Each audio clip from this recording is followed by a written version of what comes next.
WLAE.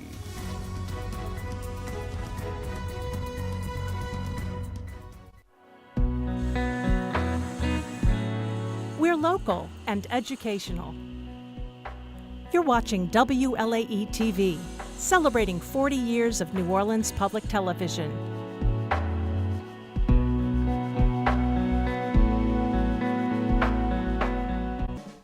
Crescent City Steakhouse, a true neighborhood restaurant operated by the Vojkovic family since 1934, is the oldest steakhouse in the city of New Orleans. Serving only hand-cut, prime-aged, corn-fed beef for over 80 years, Crescent City Steakhouse has become a dining destination for both die-hard locals and adventurous travelers who seek traditional, timeless New Orleans cuisine. Crescent City Steakhouse, 1001 North Broad, on the corner of St. Philip, in the heart of New Orleans. Max Durbus Realtors has been providing commercial and industrial real estate services to its clients for nearly 100 years. Since 1934, Max Durbus has been locally owned and operated throughout the greater New Orleans area, including the North Shore, Hammond, and even the Mississippi Gulf Coast and beyond. We focus on your commercial real estate needs so you don't have to. More information is available at 504-733-4555.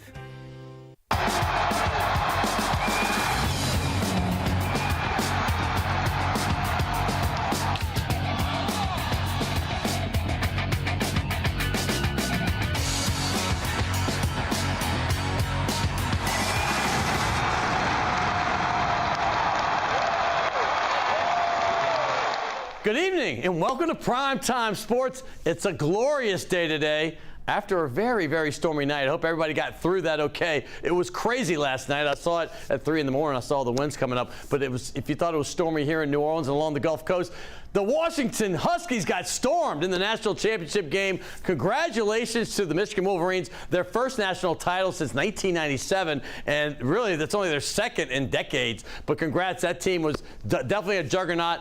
Only the fourth team in recent history that's gone 15-0. LSU in 19. Of course, Clemson did it, and then last year with Georgia. But I'm going to tell you this. That team right there, LSU, that's still the best team of all time. But let's talk about this game real quick because Michael Penix, who was the runner-up to Jaden Daniels in the Heisman Trophy, looked far from it. He was terrible last night. He got hurt in the second half, so he gutted it through. But it was a far cry from what he did all season.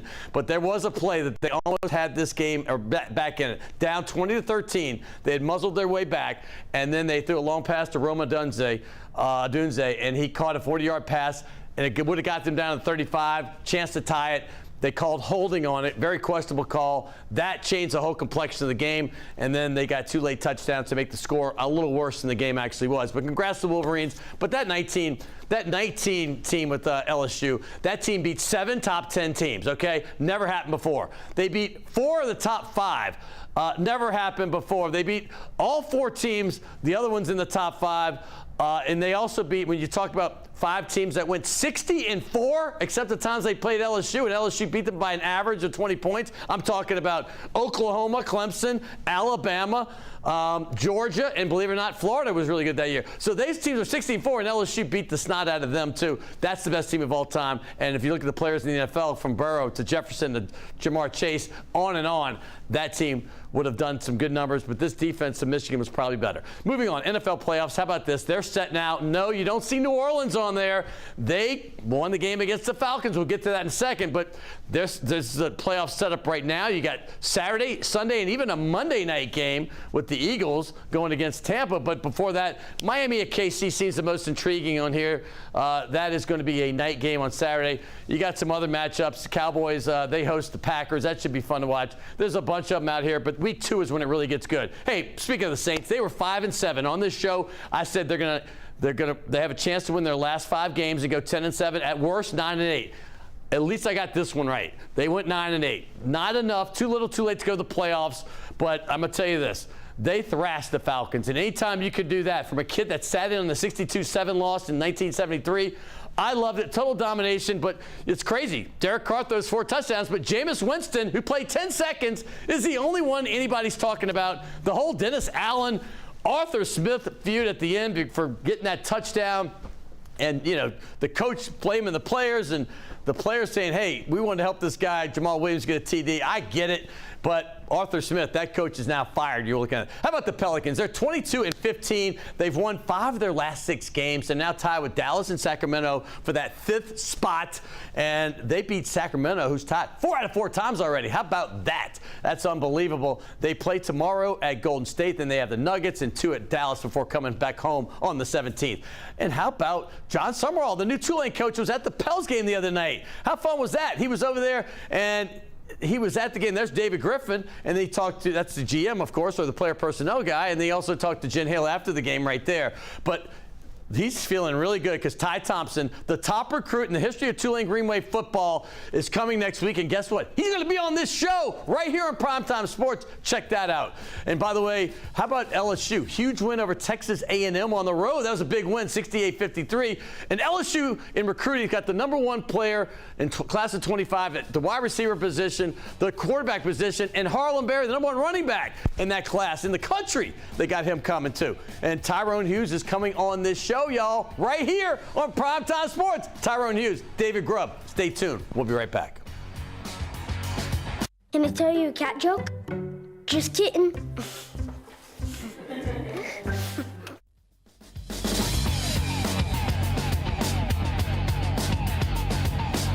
Hey, welcome back to Primetime Sports. And as you know, if you watch this show, it's normally 3 guests, but today I decided just on 2 and give them some extra time because they've got things to say.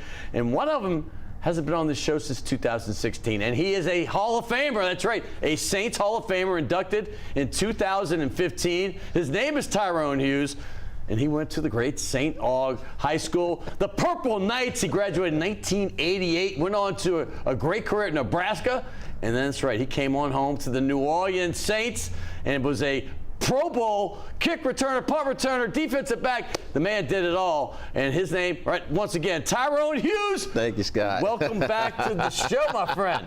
It's been 8 years almost. It's been a long time. I got to say this. There was one game in '94. I'm going to bring it back because I'm sure you. You had an NFL record, 374? Well, 307 kick return, 347 total. 347 total, that's kick right. Return, yeah. And that was an NFL record for most return yards in a game. In a single game. And I don't know if is it still a record. So far, it's still there. A record. It's still there. That was a lot of work I put in that day. You gotta I was at the game. We were going back and forth as far as scoring, but if I'm not mistaken, I think that game was also, and still is, has the NFL record for the most combined returns for touchdown and yardage in a single game, because I had 2 kickoff returns for touchdowns. Toby Wright had a 99-yard fumble return, which definitely it had some discrepancies about that because he got up from underneath the pile like, how was you not down? Right. But he ran a 99-yard fumble return, and then you had oh God, I can't remember. Bailey, I think his name was Robert Bailey. Yeah. Who back then, when you punted the ball in the end zone, it wasn't automatically down. You literally had to go and touch it and make it down. So it was, as long as it's rolling around, it was still live. Yeah. And he picked it up. Robert Bailey picked it up from the back of the end zone. I remember. Ran it all the way back. Now you got guys coming on the field, coming off the field. He's weaving through them. The refs are running down the field with him, and they gave him a touchdown. So I think it was like a 109-yard punt return. See, I was living in Atlanta at the time, and I remember coming back for that game, and it was crazy. And that was the Rams, right? Yes. And then I remember I had come back in town from D.C. 4 years earlier, or 5 years earlier, when Flipper Anderson. Oh, and Jim, and I heard about that game. Well, he had 300 and some yards receiving. They said him and Everett tore it up, and actually we watched. That was a Sunday night game. I remember. We watched the film on that game that week, and that was the first game I started as a cornerback. I had already played nickel and dime. You had a few picks in your career. The opening series, Jerome Bettis goes out to the flat, and the ball goes through his hands, comes right to me. That was a pick. First time starting as a corner. Again, started at nickel and dime, but being on the outside as a corner. So in that game, we're watching all of the film from that Flipper Anderson and Jim Everett, and keep in mind, this was Jim Everett's first game with us back against them. Ah, okay. And so he had, we were watching them, and anytime they get inside the 20-yard line, they would do this skinny post. And they ran it, they motioned over to the weak side, so I'm one-on-one with Flipper Anderson. and around the 15-yard line, and I'm like, I know he running that skinny post. And he ran off, and the minute he broke to that post, I jumped it. You jumped and it. when I looked up, he broke to the corner. Oh, snap. So I'm like this here. Ball's just going over my head, and I'm running to the sideline, and Jim Moore Jr. said, "You broke on that skinny post." And I said, "Yeah." He said, "Hey, at least you're watching film. At least we watching film." You know, he said, "Welcome to the NFL." And that was the first touchdown I had scored on me as well. So how about is that the loneliest feeling? Oh, it is. It is. But like I said, you gotta forget it. Yeah, you gotta forget it because that game I played started at corner. Yeah. But when we would go to third down, I would go to nickel or dime. Okay. And then, so that meant I was in on first down. Typically, I'm coming in only on third down. So I was in on first down, second down, third down, then had to go return a punt. Uh-huh. Then when they kicked, if they scored a touchdown, I had to go back and return a kickoff. Yeah. So I was doing all that whole game. So you went from the Mora.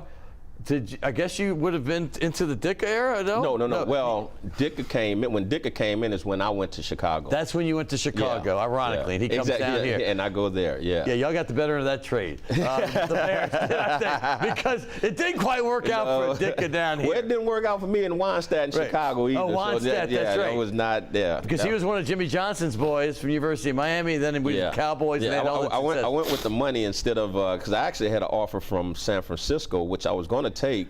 At the time, because I know, hey, playoffs, Super Bowl contention, and all this other stuff, but they wanted to pay me my signing bonus in over 2 years. I'm like, no. No.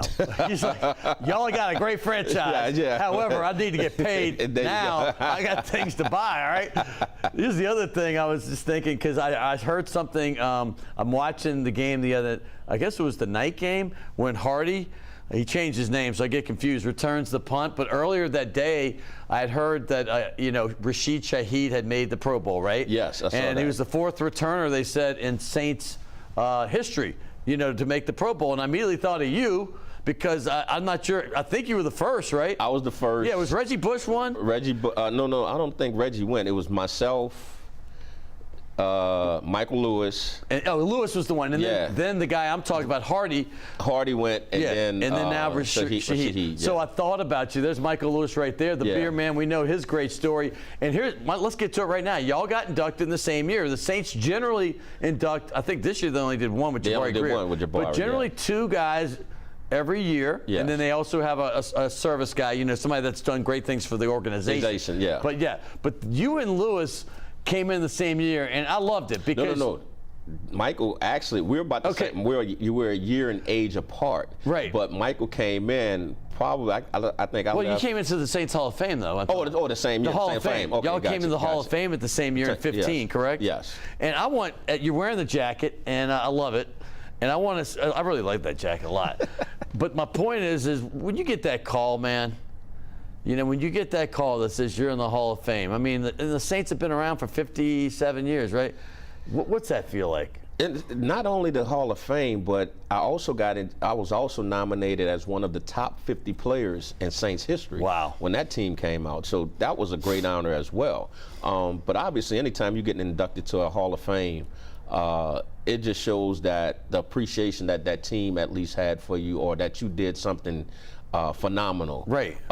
And put in the work. You put in the work. Here's the thing: you played 4 seasons, so it's not like you had this body of work that was like, oh my God, he's done so many things over the years, and maybe he wasn't super great, but he did enough to make you. You obviously were great. You're only in there for 4 years, and they putting you in, right? Well, and again, when you look at what people don't realize is how, I would say, how valuable I was to the Saints. You were. Meaning within the secondary, because what a lot of people don't realize, I played every position in the secondary. I played free safety, strong safety, nickel, dime, and corner.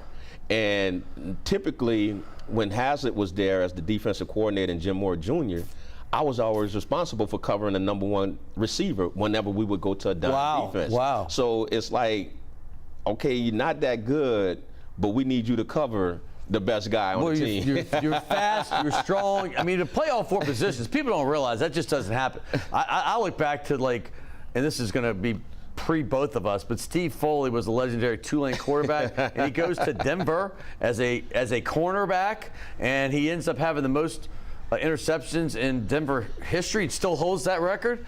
but he played cornerback and then he moved to safety because obviously the wheels aren't still there. But the fact is, you did it your entire time. You know, he did it because he had to.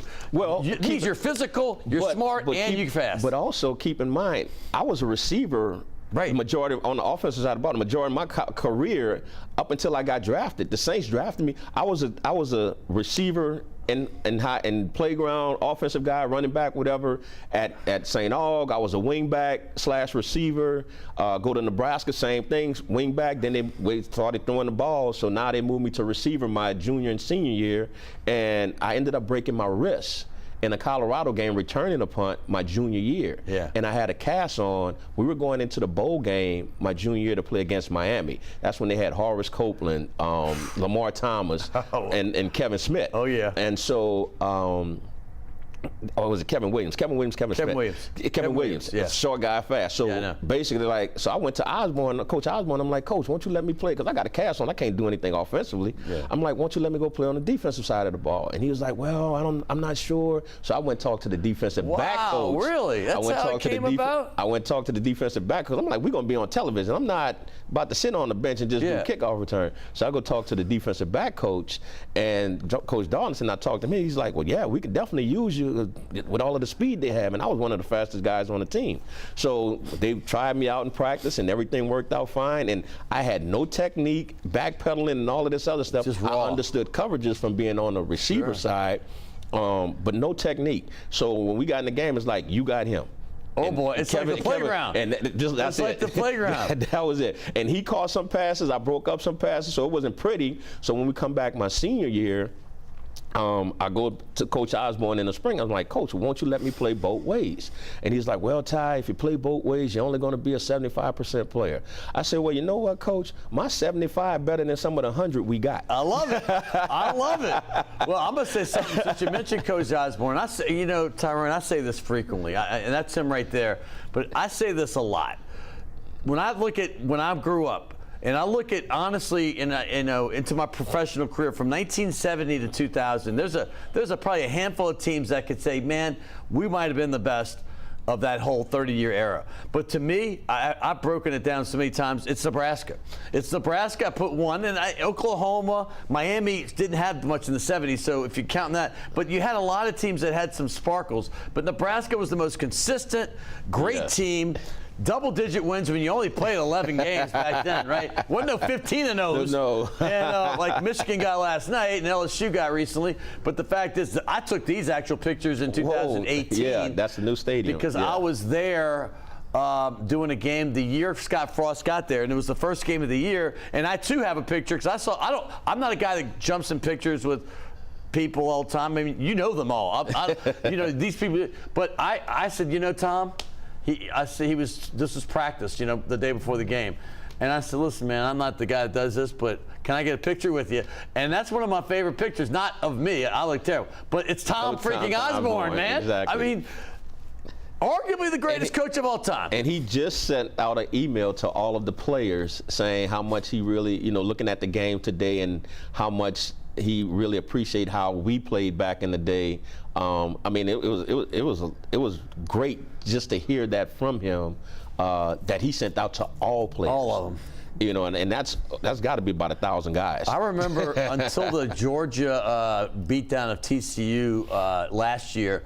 I remember, like, I was producing the Braves, and I remember coming home. It wasn't, you know, obviously it wasn't Braves season, but I remember watching the other producer with me. I went to his house. We watched that national championship. We did the Hawks. That's what it was. We had a Hawks game. We got back to his house and watched the second half of the Florida. You were gone. You weren't playing. But it was when they decimated Florida State, was it? Yeah. And they beat them by like 100. And the thing is, my point is like, as a Nebraska alum, and we know they've had some lean years the last 20 for y'all standards, for your standards, and I know it's hard. But the fact is that how proud y'all won 2 titles right back to back. I mean, right around that same time, mid-90s. You were a pro football player at the time. Exactly. But you still have that Nebraska pride, right? What was that like, just watching your coach? I mean, it was great, but it was also like a sorrowful feeling because it's like we could have did that. Right. Why, you know, and just think if we would have won 92, 91, 92, and then now you come back 93, 94, just how great Oh, it's it would have been unbelievable. it would have made Coach Osborne lifted him up even more. Well, exactly. Because he could have so many more titles that were so close. Oh, yeah. Let's go back to '84 when he could have just kicked the extra point and tied. Turner Gill and those guys against Miami. Yeah. And they would have had another title. Went for two. But he just went for two because there were no ties back then. You ended the game as a tie. But they would have won the national title. Miami Hurricanes had lost. And they got voted. Right. Back then, you know. It was all voting. It was all voting. Yeah. Voting was all the way to 98. That was the first year they just played a game actually decided. But you went to the most, in my opinion, and I could be wrong, but I'm just saying, I grew up watching the Otis Washington coached St. Aug Purple Knights, right? The late 70s. Yeah. And those games in the Dome, and the Dome was just having, but you went to me. In my lifetime, I'm going to say this, and I know I'm just talking about the years I was in New Orleans because I left for 30 years, but St. Aug was revered, and they still are. And I'm talking about football, but they're revered as a school. I mean, I have so much respect. I was in the Catholic League playing sports against them, and I always man, when we beat them in anything, we certainly wasn't benefit football, okay?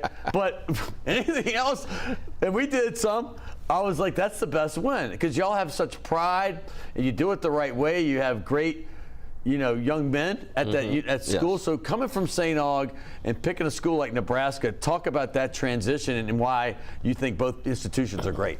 Well, one of the things was I wanted to go out of state after recruiting because I always believed that not having been out of state or traveled that much, we went a couple of times on trips as a family. But again, you're coming out of a all black male high school, sure.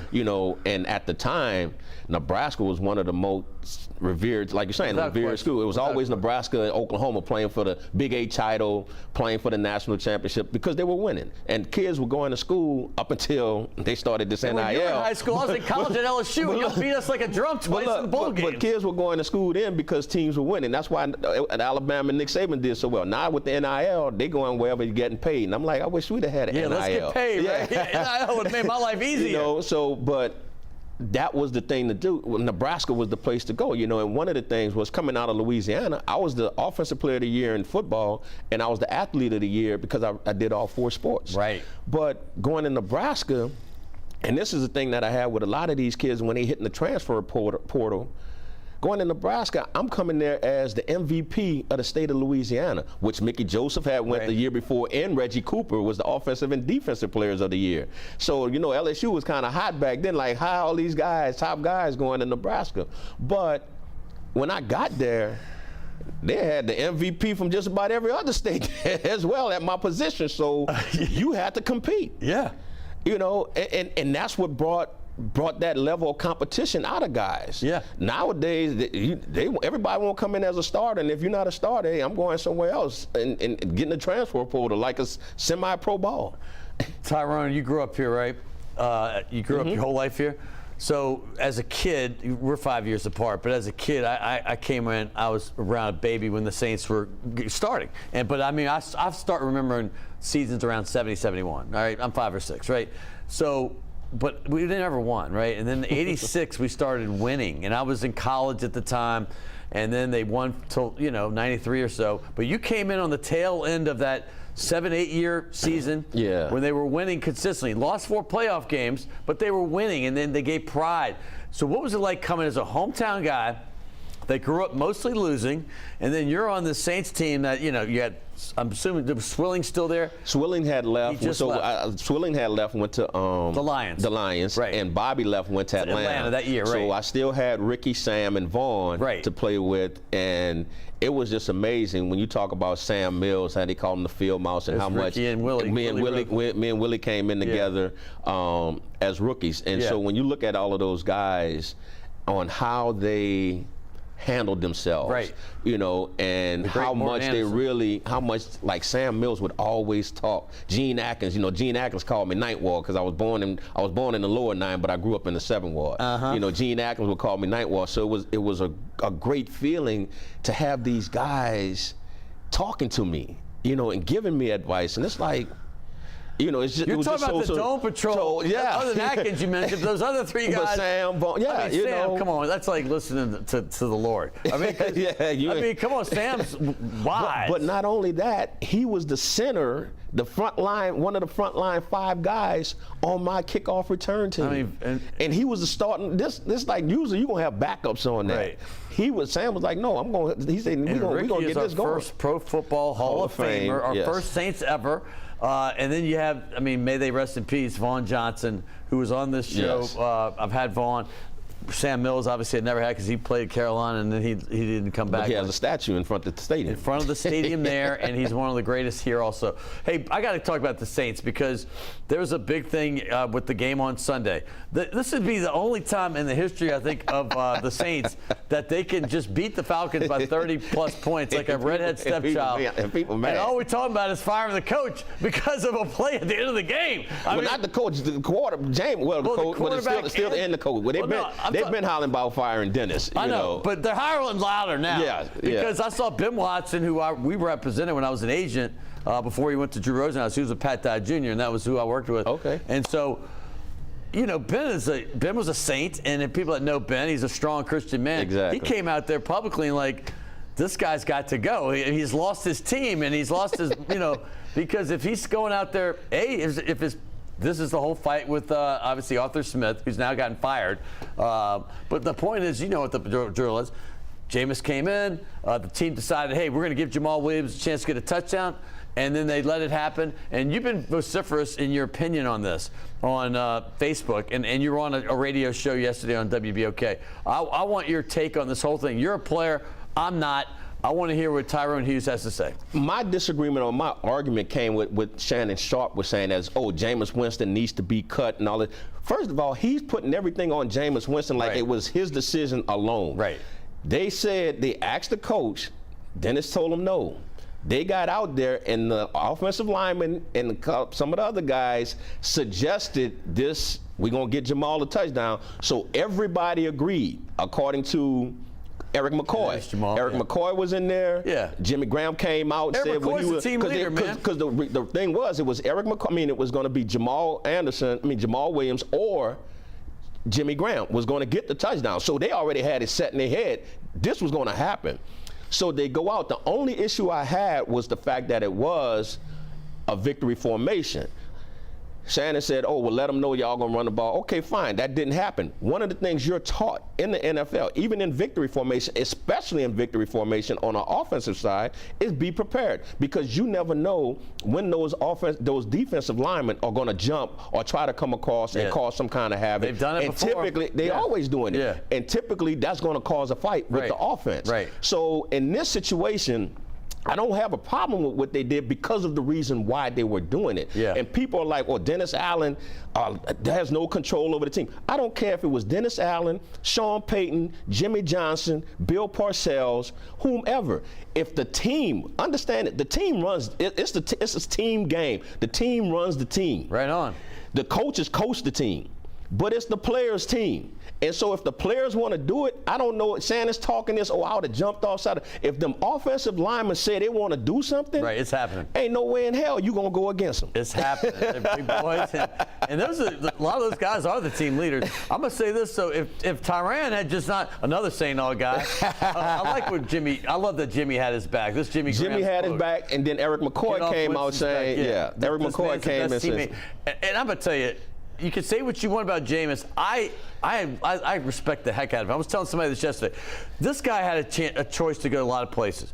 He came to be Drew's understudy, thinking he was going to be the guy. He came in and he did a great job leading the team to I think it was a 5-2 record, and then he got hurt. Mm-hmm. People forget that, and he basically said this, And he's been a good soldier the whole way, and his teammates love him. The locker room loves Jameis Winston. I don't care what's going on. The locker room, understand this, folks, the locker room, those players love Jameis Winston. They understand what he's been through, what type of player he is in that locker room. So all of this stuff that Shannon Sharp is talking about, get it out your head. I don't care if you agree with it or not. That's your opinion. My opinion is they did what they did. Atlanta should have been prepared for it. Oh, well. It didn't happen. it shouldn't, let me say that again, let me rephrase that. It shouldn't have happened in the victory formation, but it did. So you should have been prepared for it. But I'm all for the reason why they did it, not the fact that they did it or tried to embarrass the other team. They had no thoughts of Atlanta or the coach or whatever. This was something the team wanted to do for this particular player, and they did it. Do you agree with the coach being upset? He's supposed to. I can agree with him being upset in the locker room. Right. You don't go. First of all, as that other coach coming, we'd have been fighting. Right. We would have been fighting. I'm gonna tell you something. But once I got into the locker room, I'd have addressed that situation. I definitely wouldn't have apologized. You remember when LSU beaten Bama 5 times in a row, but the year before that, in the early 2000s, Nick Saban was early in his career at LSU. I think it was 2002 maybe. And he got beat 30-0 at home against Alabama. And Alabama wasn't really great back then. But Dennis Franchione was the coach, and he came to midfield and chewed Saban out because apparently he'd heard some video about Saban saying he was going to whip Bama's butt, and that's why they rubbed it in on us. But I've never seen, like, you're talking about chewing people out at midfield is rare, but immediately when you said something about Smith and him doing it, I thought about that moment. People forget. I remember where I was in Atlanta at Roost Chris Steakhouse, and I was going to the first Pelicans. I mean, it was the Hornets then. Hornets versus Hawks game. And I remember, like, thinking, your boy's getting chewed out badly. I mean well, look at Deion and just happened last year. I mean, when he was 2 years ago at Jackson State, Deion and Eddie Robinson. Eddie Robinson's son, yeah. And he just, that was uncomfortable and awkward, right?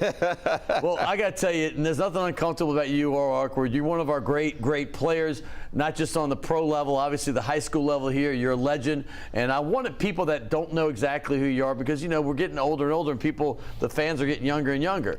And a lot of them never seen you play. And when we talk YouTube, that's what they do now. We didn't have YouTube when I was playing. Or here's what I tell them: you better ask somebody. You better ask somebody and use the Google machine because then you'll find out. This is one of the great ones. Look for that Rams game in 1994, and we'll see who is not a Hall of Famer. Okay.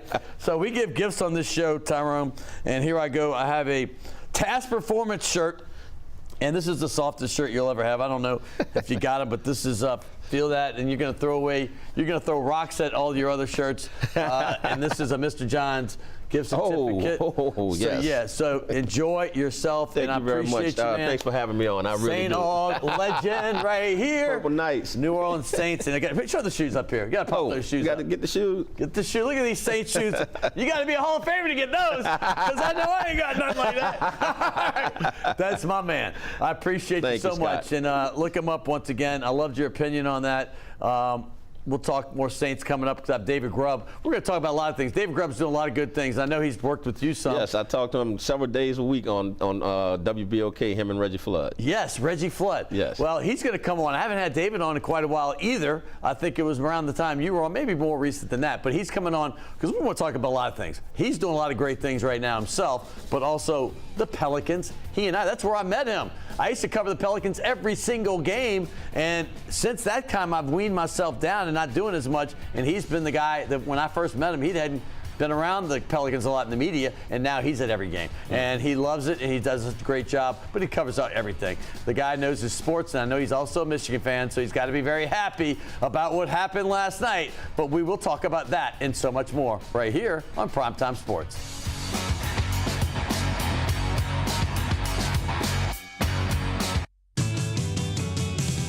Rock and roll will never die. It's old New Orleans, my oh my.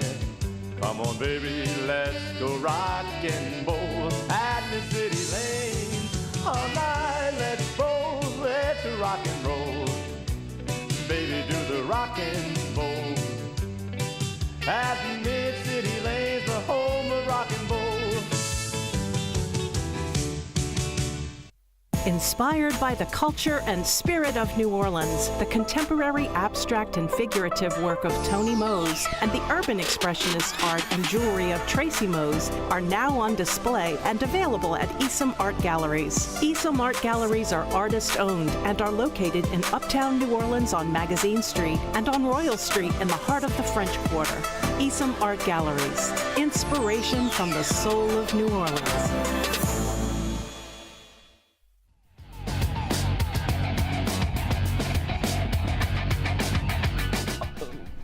Sorry. We were, someone caught us. Right when that music, we're supposed to stop talking. I should have told you. That's my.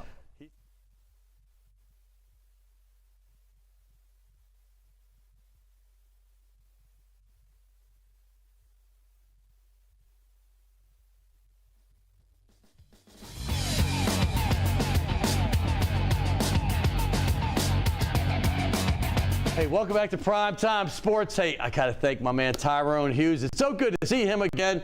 Boy, he was vociferous, like I said in his segment, about the whole Jameis Winston thing. And you know what? I'm glad he had his say, because he is a guy that has played the game on a high level. He's a Pro Football Hall of Famer in the Saints Hall of Fame, not the Pro Football, but the Saints Hall of Fame. So his opinion means more to me than almost anybody out there, and I'm glad I got it. But my next guest, I can't wait, because I love his opinions too. I got to meet him about 5-6 years ago at a Pelicans game, and that's when I was weaning myself off of doing mostly daily coverage of Pelicans, and I was more kind of doing, this show, actually. So he's been doing it ever since. This guy's been, every time I do go to a game, it seems like he's sitting in there, and for years it was with Ali Cosell with the bird rights, and they would just be sitting there talking talking about each play. They're breaking each play down. I mean, I'm sitting there watching games, and these guys like, can you believe he did the pick and roll? But here he is, David Grubb. You're doing so many things now, man. Congratulations. I'm busy, but you'd rather be busy than not. And I'm going to say, I've watched you. I remember talking to you, David. You were on the show, first of all, I don't know, probably about that time, 5-6 years ago. But I remember talking to you about, you said, hey, if you know of anybody, where I can call some games. And I remember thinking about this, because I sat next to you doing games. I said, you'd be great at this. I'm thinking, I'm sure you've done it before. But now I'm so proud when I go. Last year I went to 12 Tulane games, and I'm most of the time you were there doing the game, calling it on television on one of the ESPNs. I'm assuming, yeah. So, dude, you're getting it done. I mean, you're climbing, and you're doing so many things. But how does that make you feel? It's been fulfilling, because I'm getting to satisfy all of my sports urges. Yeah. I love the communication of interviewing people and talking about the bigger issues in the game. You know that was always my focus from jump.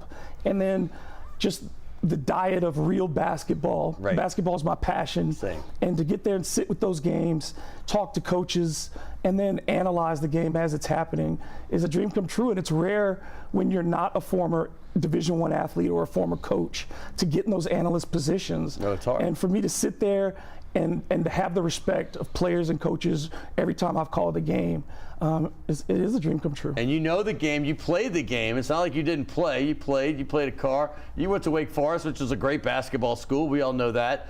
But to be out there, and I watch you, man. I always go down and say hello to the people down there. It could be the radio guy, it could be Gary Smith, who's been covering him. But I look at you, I'm like, dude, he's doing what he wants to do. And I know it's only going to continue to grow. And I want to also say the things that, so those of you that don't know, all the things that he does. I mean, he sent me some stuff. Hard in the Paint's one of the greatest names of all time, by the way. Because if that's how you play, my show should have just been called Three Pointer. Because it was before Three Pointers, but that's all I did was shoot. Everybody's like, don't you do anything else? I said, I like to shoot. You must have gone hard in the paint, HITP. I love this shot of you right there. That is strong to very strong. But talk about that and what that means, and what are you doing? Yeah, when I started the radio show in 2019 on WODT at the time, when it was still a sports station. Okay. And I was the first African American to ever have a daily show in New Orleans on a major network. Wow, congrats. Which was huge for me. Yes. And again, with legends like Ro Brown and some of the greats who have come through New Orleans, for me to be the first, it was a huge honor. But when I was picking a name, I wanted to be representative of, I wanted to bring basketball culture to the forefront. It felt like New Orleans had not done that in sports. We were very football centric. Yep. And then the other part was, it was my attitude to where I wanted to be aggressive in talking to and addressing issues. Yes. Real issues. We weren't going to be a fluff show. It wasn't going to be a hot take show. Right. It was going to be, we're going to do some analysis. We're going to get deeper. And, so I spent more time like you do, in a long form, where mostly on the radio, people are 8 minutes and they're out. Yeah. It's question, break. Well, I started doing longer form conversation. And getting into, instead of like having a set thing of questions and then go with that. I've always eschewed the set thing of questions, because you don't really get to know unless you follow up that question. if you hear something interesting, hey, tell me more about it, right? You have to be prepared to listen. Right. You do your prep work and you do your research, and I want to know about you. So in case you do go somewhere that's really interesting that I hadn't planned on, yeah, I want to keep going. I don't want to drag you back to my agenda. Right. Let's follow that really cool road. That's a great way to put it. That is a great way to put it. Yeah. When you have a set thing of questions and you don't want to stray from it, you're following your agenda, not your guest's agenda. And your guest might even have an agenda, but you're not taking it where the direction he's obviously leading you, right? Yeah. Or she, you know. I mean, like a quick example, Shannon Sharp. With his show and the Cat Williams thing that has become this viral sensation. I think there's a difference sometimes where, and Shannon's gotten a little bit of criticism for the inability to follow up. And I think that, like letting your guest say something really provocative, but not having that second question. Right. You've got to have that second question. Always ready. Well, let me tell you, look, you've been doing stuff with Maddie Hudak, who was a recent guest. She's obviously Tulane's great sideline reporter in football. But I want everybody to know exactly everything you do. Tell me, Hard in the Paint, I mean, what are the other aspects of it? And here's Maddie right here. We can start with her, but then I want you to continue. This is called Before the Whistle. Right. Like one of the things that I wanted to start doing was producing other talented people. Right. And Maddie was the first person that I reached out to. We've had a really good working and personal relationship over the years. It started off with her being a guest on my podcast. She's outstanding. And she's outstanding. If anybody's watching, they know she's one of the best sideline reporters in the country. She just takes such an active and aggressive role with it, and she wanted to redefine it. And you could just see Maddie is deeply thoughtful, but she also, again, has a very great personality, a big personality. Certainly. And we launched her show in April and gave her the summer to kind of grow into it. Yeah. And as the season hit, we were targeting an audience that had not really been serviced. Tulane football fans kind of get pushed to the wayside. Thank you. They don't on this show. They don't. I mean, listen, I worked at WWL, and they said, hey, if you're going to put Tulane in any lead, they better have won a national championship. Mm-hmm. And this was when they were 2-10, so they weren't winning any national. But I think that UNO, Tulane, Dillard, Suno, Xavier. Loyola, Xavier, all of them deserve our respect. I've had people from each one of those teams on this show at one point. But Tulane, I continue to give them a lot of respect, and because when they were doing that great things in that season, I kept having Pratt, Tyjae Spears, Nick Anderson. I mean, I just went and I said, these are all outstanding young men. And so I love that you're servicing them because they have felt like the redhead stepchild for too long in the city. Absolutely, and they have a passionate fan base, and they have a national fan base. We found out just through Maddie's podcast just how many people and where they come from and who listen to her show. And just the following has just increased so quickly. We got her up over 15,000 downloads. Wow. And very fast, with no advertising, with just Maddie's work ethic and people coming in. And she's had guests like Sean King. She's been able to get national guests to come on and talk to her because of her reputation. Yeah. And then, of course, just this growing Tulane audience. It's great. And you're also doing great things. Was it Reggie Flood? Yeah. Talk about what's happening there as well. Yeah, we worked out an agreement between Hard to Paint Sports Media and WBOK so that we do the sports report 4 days a week with Reggie Flood. Okay. Over there. Is it still 4 to 7 or? Yeah. I hope I'm not doing something old. Okay, good. 4 to 7, right on. I'm there Mondays, Wednesday, Thursday, and Friday. Ro Brown is in on Tuesdays with Reggie. My man. But we have a blast. And again, we try to view it as a show that's a combination of information and entertainment. Like we want it to be where folks feel like they came away with something, as well as just had a good time. Hard in the Paint, I don't know if we got to it. How can people find you there? Anywhere you get your podcasts. And then, of course, we have on YouTube the Hard to Paint Sports Media channel, which has all of our podcasts. Hard to Paint, the Bird Calls, which goes with the Bird Rights. Yeah. And then Maddie's podcast as well. Let's talk about Bird Call. Let's talk about Bird Rights and Bird Calls because that's our friend Ali Cosell. He was doing that for years. And is he and you still involved together? Okay. Let's talk about that. So SB Nation last year has this giant community of websites that cover the NBA, but they let some of those go. Got the bucket hat. All That's right, baby. There you go. Always stay branded. Right, dude. And they let the brand go, and we took it over and rebuilt the site and made it ours. And what we decided is that we wanted to make it the home really for Pelicans news and analysis. Again, y'all are so passionate, David. we love talking. Y'all were like I was years ago. Like for 25 years, I was that dude like crazy. And I still love it. Don't think I don't look at every game and watch every box score. But y'all sitting by these two during a game, Now, granted, you're gonna only hear them, but the fact is like you're gonna learn something for sure. And I've been around the game my whole life. I'm like, these guys got a point. Okay. Yeah, it's something to see. We're talking about doing some live of us watching games together. It would be unbelievable. And letting fans see what it's like to sit around us, because you're not the first person to say it is an experience. It's an experience. Sitting with you two guys during a game. Let's say even within 5 seats of you, because it's like they got their own dialogue going. There were times when the arena was not as full. Right. Let's just say that, and everybody's hearing you. And there was occasionally we had gotten word from people that like, we can hear you 9 rows down. We can hear you near very the court. Clearly. That's my point. I'm like 5 seats over. I'm like, I can hear him clearly. I got this down. It's great though. It's passion, and if you want passion in your sports, you got David Grubb. But that basketball thing, I can totally vouch for everything about that. Speaking of basketball, I was going to go with what happened last night first, but I'm going to do that later. Let's talk about the Pelicans, because this sometimes can be the most frustrating exercise. I went through each game. I mean, this is how much I'm into it. I may not be going to every game anymore, but I'm at Christmas, the night after Christmas, I'm in Atlanta. My kids, they grew up there. They're big Pelicans fans. They're big Saints fans. They're big Tiger fans. They knew. But I'm listening to the Memphis 116, 115 overtime. I mean, we had just blew a 24-point lead 1 week earlier at home, and then I'm like, okay, we got this one, y'all. And we're listening on the radio, on the computer. That's how much we're into it. My son's and there's nobody better to listen to than Graf. Right, and we're just listening, and then we just watch them blow it. Now, granted, we know the great wins, but that 12 streak when they had the 9-3 in the 12 games.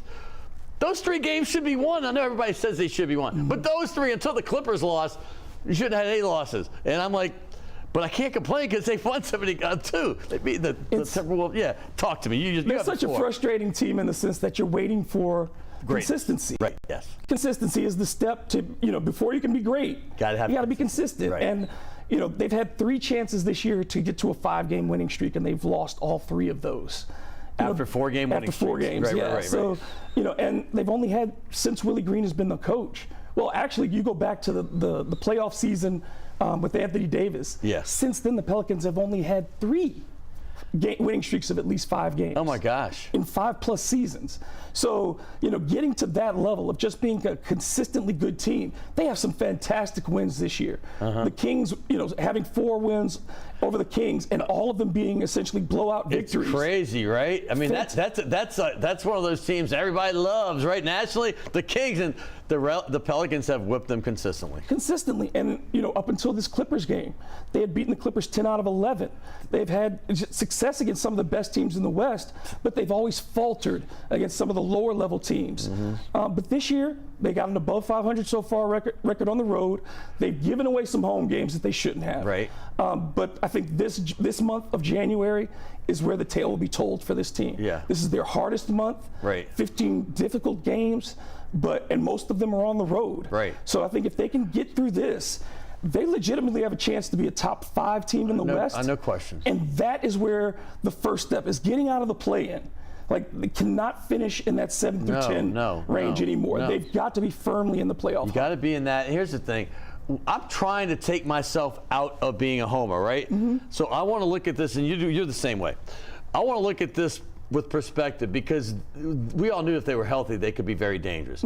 They're more dangerous than I even thought they could be when they're healthy, because they have this mix now. They have the youth and the leadership, but they have guys that can do different things. And when they bring in that defensive core, obviously with Alvarado, and you keep Herban, and you got Marshall coming back. I mean, I love watching these dudes. It's like the basketball we grew up with. Like, you're hustling, you're doing everything, man, and it's just so much fun to watch. But you got that leadership with CJ. You got guys that now can shoot. Trey Murphy, it could be one of the greats. I mean, he could be really one of the greats to ever play in the city.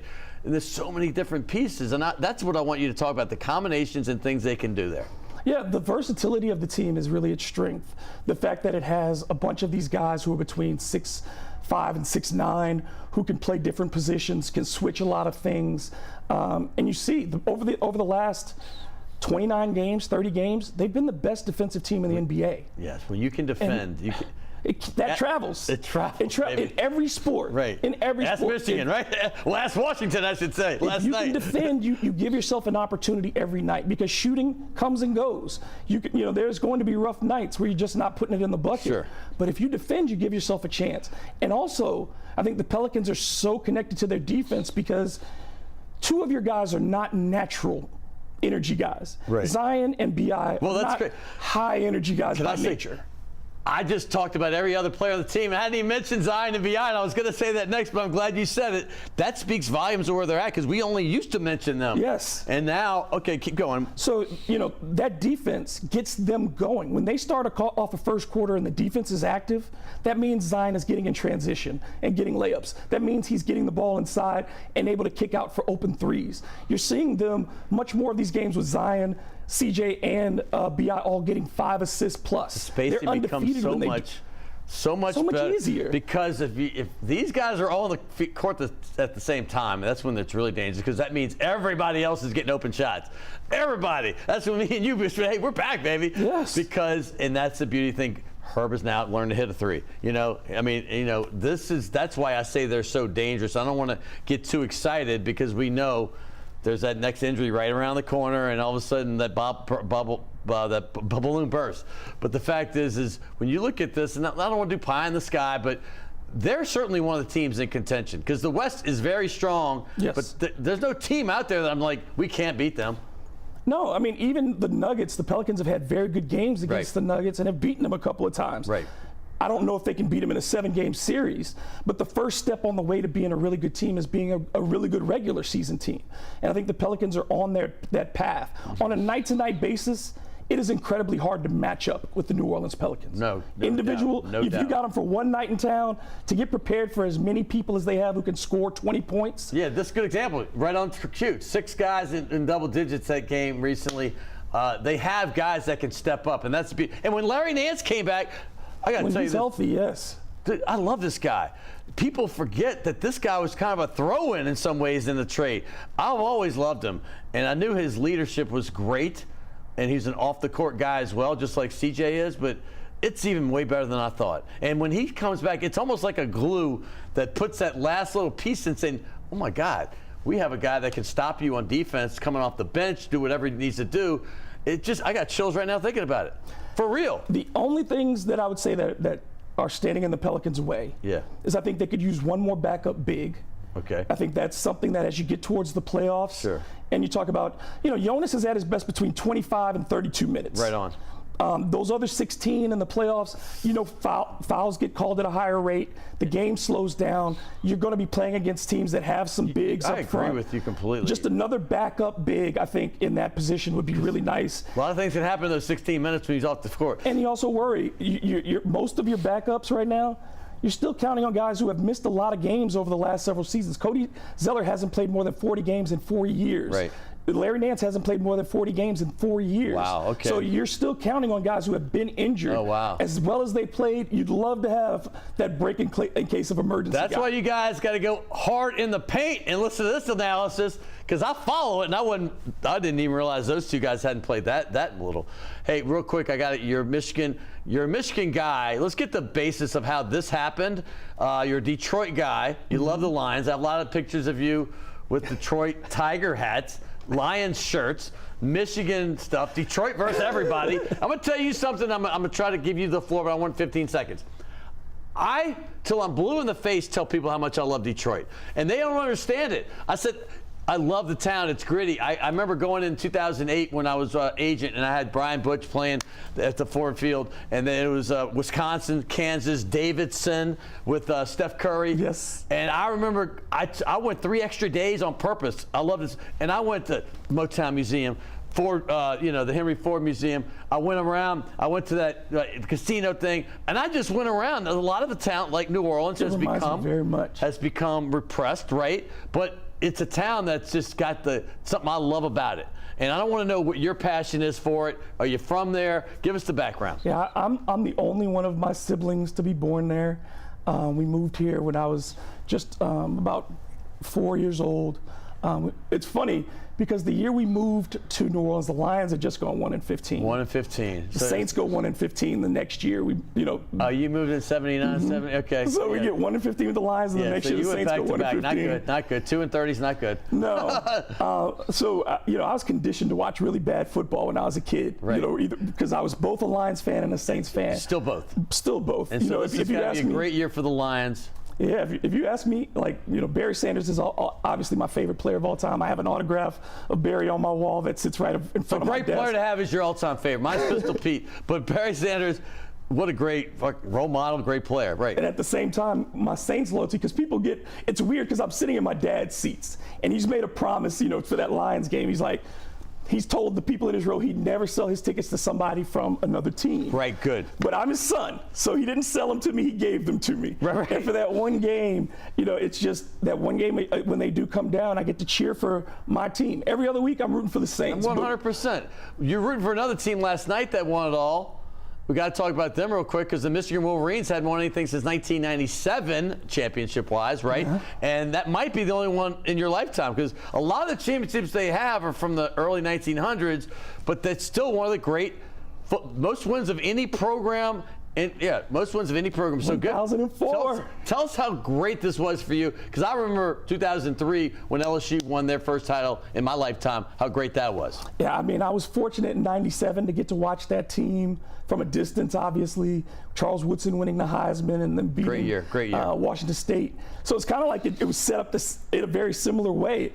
Michigan goes through this thing of winning the Rose Bowl, which they had to do that year they won the national championship, and beating the Heisman runner-up. Ryan Leaf was the guy in 97. Michael Penix was the guy this year, a team from Washington. And it just, the closing out of Michigan, the Big Ten champ, ending the Pac-12. Your daughter with you? Yes, that is. That's your daughter. Wow, that's so great, She's up to 15 now. And she's 15. Such pride there, huh? Yeah, I love that kid so much. Yeah, there's nothing like having that. But here, I'm running out of time, unfortunately, but I love the passion you show for everything. And I love that your team just won last night, too. Real quick, I don't have time, but do you think they could have beaten the 2019 Tigers?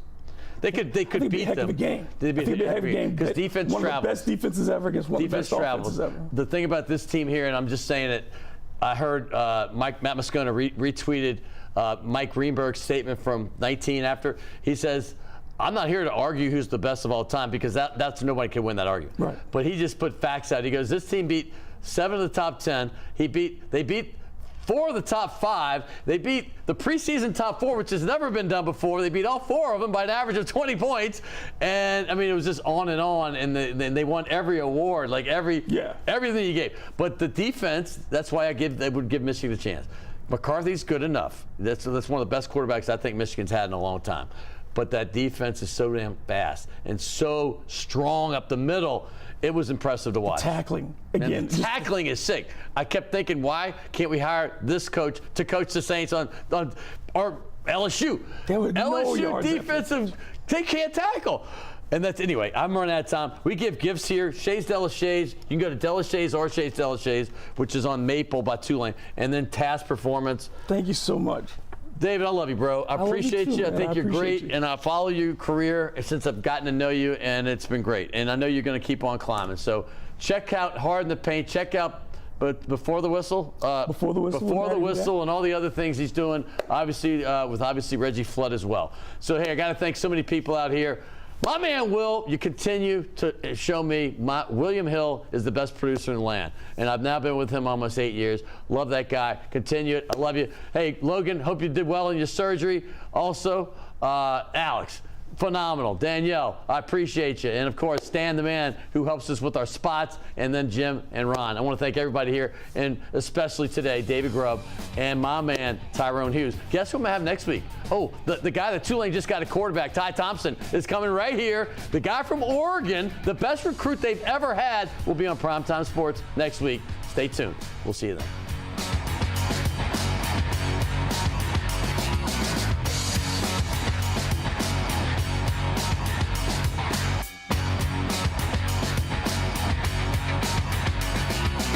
Hi, this is Charles Marsella.